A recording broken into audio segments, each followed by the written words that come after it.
ឈប់សិនវាមិនមែនជាប្រពន្ធលោកអូនឯងទេនៅឲ្យស្ងៀមសិនទៅហេតុអីក៏និយាយបែបនេះមុននេះបុរសម្នាក់នោះត្រូវបានសត្វខ្លាខំសម្លាប់ក៏ដោយសារតែយើងមិនព្រមជួយគេនោះឯងតែនេះប្រពន្ធខ្ញុំណាមិនមែនជាអ្នកដទៃនោះទេឆាប់ជួយនាងផងในขณะពេលនោះអ៊ំម៉ៅគាត់ក៏មិនបាននិយាយអ្វីច្រើននោះទេគាត់ក៏ទាញកំភ្លើងបាញ់រីមាក់នោះតែម្ដងដើម្បីបញ្ជាក់ឲ្យគេបានឃើញប៉ុន្តែក្រោយពីបានត្រូវគ្រាប់កំភ្លើងរបស់អ៊ំម៉ៅរូបរាងដែលជាប្រពន្ធបរិសុជនជាតិភាគតិចនោះក៏នៅតែស្រែកអង្វរកដោយភាពត្អូញត្អែរប្រកបដោយការឈឺចាំឯងហេតុអីឯងដាក់ចិត្តម្លេះឲ្យគេបាញ់ប្រពន្ធខ្លួនឯងបែបនេះឯងនេះពិតជាខុសខើណាហេតុអីក៏ធ្វើបែបនេះបើមិនជួយប្រពន្ធខ្ញុំទេក៏បាញ់នាងអីទុកឲ្យខ្ញុំចុះទៅជួយនាងក៏បានដែរមិននឹកស្មានថាពួកនេះឯងចិត្តខុសខើដល់ថ្នាក់នេះសោះនៅពេលដែលបានឮដូច្នេះពួកគាត់ក៏មិនបាននិយាយអ្វីទៀតនោះដែរពេលនោះពួកគាត់ក៏ព្រមឲ្យបរិសុម្នាក់នោះចុះទៅខាងក្រោមហើយពួកគាត់ក៏បានត្រៀមលក្ខណៈដើម្បីបាញ់ការពារគេប៉ុន្តែពេលដែលបរិសុជនជាតិភាគតិចនោះចុះបានតែពាក់កណ្ដាលចណ្ដើតែប៉ុណ្ណោះអ៊ំម៉ៅគាត់ក៏បានបាញ់មួយគ្រាប់ទៀតហើយនៅពេលនេះគេក៏មិនអាចទ្រាំទ្របានទៀតនោះទេរូបរាងកាយដែលជាមនុស្សនោះក៏បានប្រែទៅជាសត្វខ្លាសដែលមានរូបរាងធំសម្បើមហើយក៏រត់ចូលទៅក្នុងព្រៃបាត់ស្រមោលម្ដងទៀតឯឆាប់ឡើងមកវិញមកឲ្យលឿនឡើងមកក្រោយពីបានឃើញទស្សនវិជ្ជាបែបនេះបរិសុម្នាក់នោះគេក៏បានឡើងមកវិញទាំងលក្ខណៈញ័រជើងទៅរេតទៅត្រួតនិងសុំទោសទៅកាន់ពួកគាត់ទាំងអស់គ្នាដែលមិនព្រមស្ដាប់ទៅកាន់ពួកគាត់ប៉ុន្តែពេលនោះពួកគាត់ក៏មិនបានខ្វាយខ្វល់នឹងប្រកាន់អូដំណើរទៅកាន់គេនោះទេគឺថាពួកគាត់ផ្ដោតទៅលើសត្វខ្លាសនោះថាហេតុអ្វីក៏គ្រាប់កំភ្លើងដែលបញ្ចុះទៅដោយមន្តអាគមហើយក៏នៅតែមិនអាចធ្វើអ្វីវាបានគឺបានត្រឹមតែធ្វើឲ្យវាមានរបួសតែប៉ុណ្ណោះនេះតែឯងយកអ្វីទៅបាញ់នឹងគ្រាប់កំភ្លើងឬគ្រាប់ដីអត់ទៅអាម៉ៅសំឡេងស្រែកសួរពីសំណាក់អ៊ំជិនទៅកាន់អ៊ំម៉ៅហាក់បីដូចជាលេងសើចប៉ុន្តែក៏ធ្វើឲ្យពួកគាត់ដឹងថាអំណាចនៃសត្វខ្លាមួយក្បាលនេះវាពិតជាមិនធម្មតានោះទេក៏ព្រោះថាសត្វខ្លាដែលមានពពួកព្រាយកាន់ដែលពួកគាត់បានធ្លាប់ជួបប្រទះនោះក៏តែងតែបាត់បង់ជីវិតក្រោយពីបានត្រូវគ្រាប់កំភ្លើងទួនដែលបញ្ចុះទៅដោយមន្តអាគមរបស់អ៊ំម៉ៅ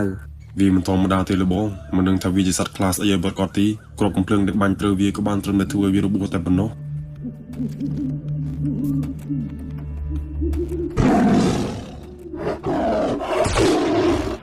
ក្រោយពីបានឃើញថាពិបាកក្នុងការសម្លាប់វាដូច្នេះ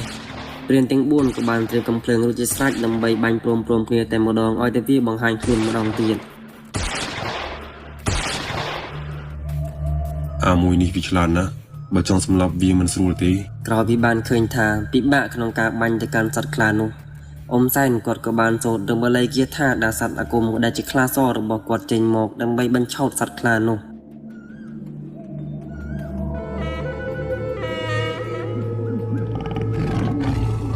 ក្រោយពីបានឃើញសត្វដែលមានសម្បុរសដែលកើតចេញពីមន្តអាគមឈួរស្រែកសំញ៉ៃនៅក្នុងដែនព្រៃរបស់វាសញ្ជាតិជាសត្វខ្លាដែលជាអំបូរដ៏កាយសាហាវក៏បានបង្ហាញខ្លួនដើម្បីប្រកួតតតាំងទៅនឹងដៃគូសត្រូវរបស់វាហើយពេលនោះការប្រកួតរវាងសត្វខ្លាដែលកើតចេញពីមន្តអាគមនិងសត្វព្រៃខ្លាដែលស្ដេចព្រៃក៏បានកើតឡើងប៉ុន្តែការប្រកួតមួយនេះ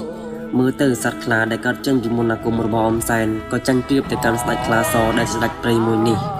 ពេលដែលសត្វខ្លាទាំងពីរកំពុងតែប្រខំគ្នានោះក៏ត្រាប់តែពេលនោះលេចរូបរាងនៅគោអាគមនិងក្របីអាគមចេញមកដែលសត្វទាំងពីរនេះគឺជាសត្វដែលកើតចេញពីមន្តអាគមរបស់ព្រានទាំងពីរនោះបន្ថែមនោះឯងពេលនោះការប្រយុទ្ធដ៏កម្រក៏បានកើតឡើងពេលនោះស្ដេចខ្លាសដែលជាស្ដេចព្រៃក៏បានប្រយុទ្ធជាមួយសត្វដែលកើតចេញពីមន្តអាគមរាន់សំឡេងសន្ធឹកពេញទៅក្នុងព្រៃ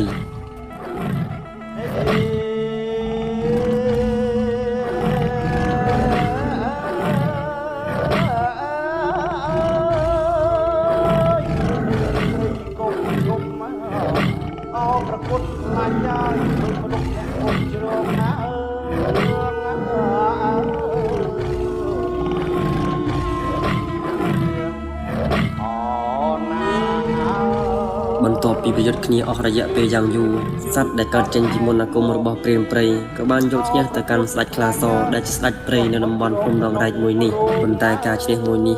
គឺនឹងបានសម្លាប់ទៅកាន់សត្វខ្លានោះឡើយគឺថាទោះបីជាពួកគាត់ព្យាយាមសូត្រដាស់នៅបល័យគាថាយ៉ាងណាក៏ដោយ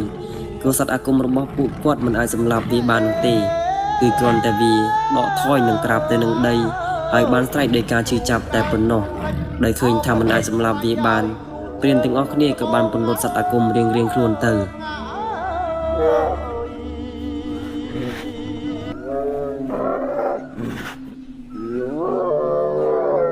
ពេលដែលព្រានទាំងអស់គ្នាកំពុងតែសម្លឹងទៅកាន់សត្វខ្លាដែលកំពុងតែស្រែកដោយការជឿចាប់នោះក៏ស្រាប់តែពេលនោះមានសម្លេងមនុស្សបានដើរមករកសត្វខ្លាសនោះ